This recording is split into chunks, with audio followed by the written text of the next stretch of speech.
Hey guys, welcome to Log Nips. Today I'll be showing you how to delete your Viber files on your iPhone. And now let's dive right in. Now to delete your Viber files on your iPhone, you'll not be able to do it from the Viber app itself because it might contain a lot of information or files like PDF, Excels or photos. Photos you can access and delete from the photos of your iPhone or the gallery itself, but you'll not be able to delete the files all over from over here. To do that, go to the settings of your iPhone, and after opening the settings, scroll down a little bit and go to the general settings of your iPhone like this.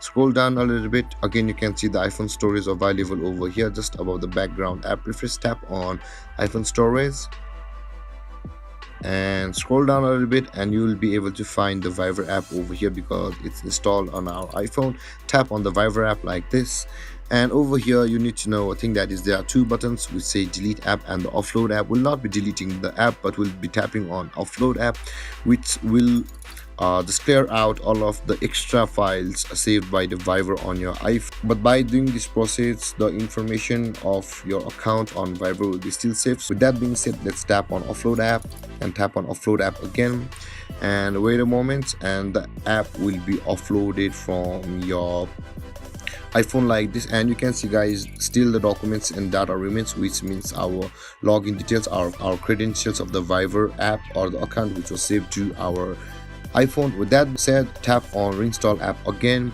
and basically your Viber app will delete all of the unnecessary files stored on iPhone and reinstall the app with basics and your login details. Let's wait for the app to reinstall on our phone, and you can check it on the app store of our iPhone or the iOS app store.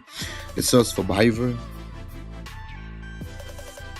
and you can see guys, the Viber app is reinstalling on our iPhone because we had offloaded the app only and we have not uninstalled the app. Let's go. You can see it's installing on our settings also, so let's wait for the app to be installed on our phone. And it has been installed. Let's open the Viber app, and you can see our account is still available over here. And with that being said guys, by this process all of your unnecessary files on your Viber will have been deleted. And there guys, this is how you delete your Viber files on your iPhone. And if you have any confusions or questions regarding the topic, feel free to comment in the comment section below, and don't forget to like, subscribe and hit that bell icon for more videos. Thank you for watching guys. Peace.